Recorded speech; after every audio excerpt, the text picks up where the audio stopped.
नमस्कार दोस्तों। आज हम लोग बात करेंगे एसिड डाई की डाइंग मैकेनिज्म के बारे में।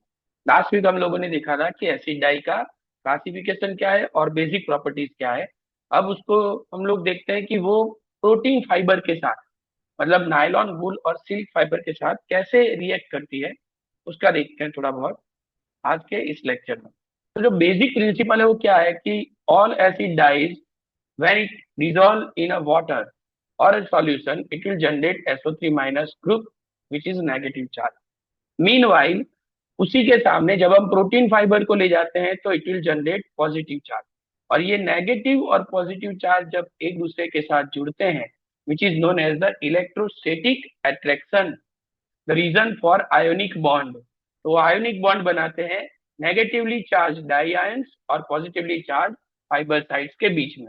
ये बेसिक प्रिंसिपल है जब हम एसिड डाई को यूज करते हैं प्रोटीन फाइबर को डाई करने के लिए, लाइक वूल सिल्क और in a synthetic it's a nylon which is a polyamide fibre.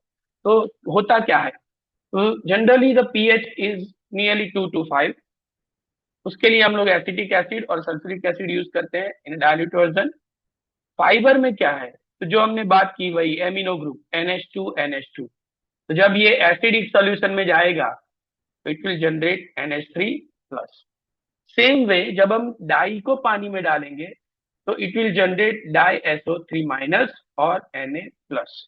जब वो सॉल्यूशन में जाती है तो अब इसी सॉल्यूशन में हम फाइबर को ऐड करेंगे तो it will die SO3 minus जो है वो अट्रैक्ट होगा NH3 प्लस के पास, और वहां पे ये NH3 प्लस SO3 माइनस, फिर ये प्लस यहाँ का और यहाँ का minus will neutralize and they will form the ionic bond जो यहाँ पे हम देख रहे हैं SO3 plus NH3, sorry SO3 minus NH3 plus और डाइड 5।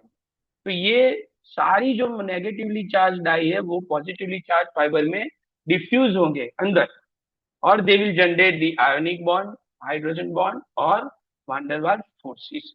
और इसी की वजह से हम डाइंग कर पाते हैं, जहां पे सबसे स्ट्रांग जो है वो है ionic bond compare to hydrogen और वांडरवाल्स। अब इसी को हम ग्राफिकल इमेज में देखते हैं कि ये है हमारा फाइबर और NH2। अब ये देखो H प्लस आया, एसिडिक सॉल्यूशन का H प्लस आया, उसने बना दिया फाइबर NH3 प्लस। ओके, तो ये हमारा पहला स्टेप हो गया। दूसरे स्टेप में हम क्या कर रहे हैं, जो डाई है वो पानी में जा रही है और from the dye SO3 it will generate the dye SO3 minus और Na प्लस। अब ये सॉल्यूशन जो है उसमें हम NH3 प्लस वाला फाइबर जब मिक्स करेंगे तो ये fiber NH3 plus, dye SO3 minus fiber NH3 plus, सब एक साथ आके they will form the dyed fiber. और ये कहाँ होता है, तो फाइबर के अंदर जो डिफ्यूजन और फिक्सेशन है वो, कि ये डाई का SO3 माइनस है, ये डाई का SO3 माइनस है, ये डाई का SO3 माइनस है, और ये फाइबर का पॉजिटिव चार्ज है, और ये होता है इंटरनली कनेक्टेड। सेम वे ये जो डाई है वो कहीं कनेक्ट नहीं होती, तो it will connect with the dye और फाइबर विद हाइड्रोजन बॉन्ड। और of course due to the attraction the van der Waals forces are also there।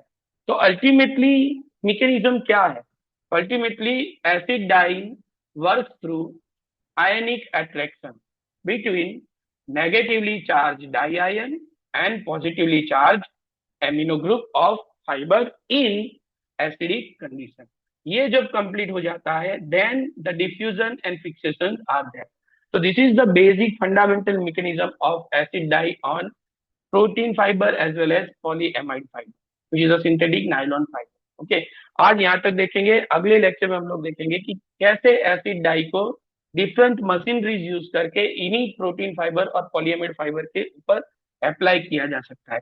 और उसके साथ अगर पीएच में कोई घटाव या बढ़ाव हो जाता है, मतलब पीएच इंक्रीज हो गई या पीएच डिक्रीज हो गई, तो शेड के ऊपर क्या इफेक्ट होती है वो भी हम लोग नेक्स्ट लेक्चर में देखेंगे। आज मैकेनिज्म के बारे में ही पढ़ेंगे, इसको देखिए, पढ़ते रहिए और सब्सक्राइब करिए।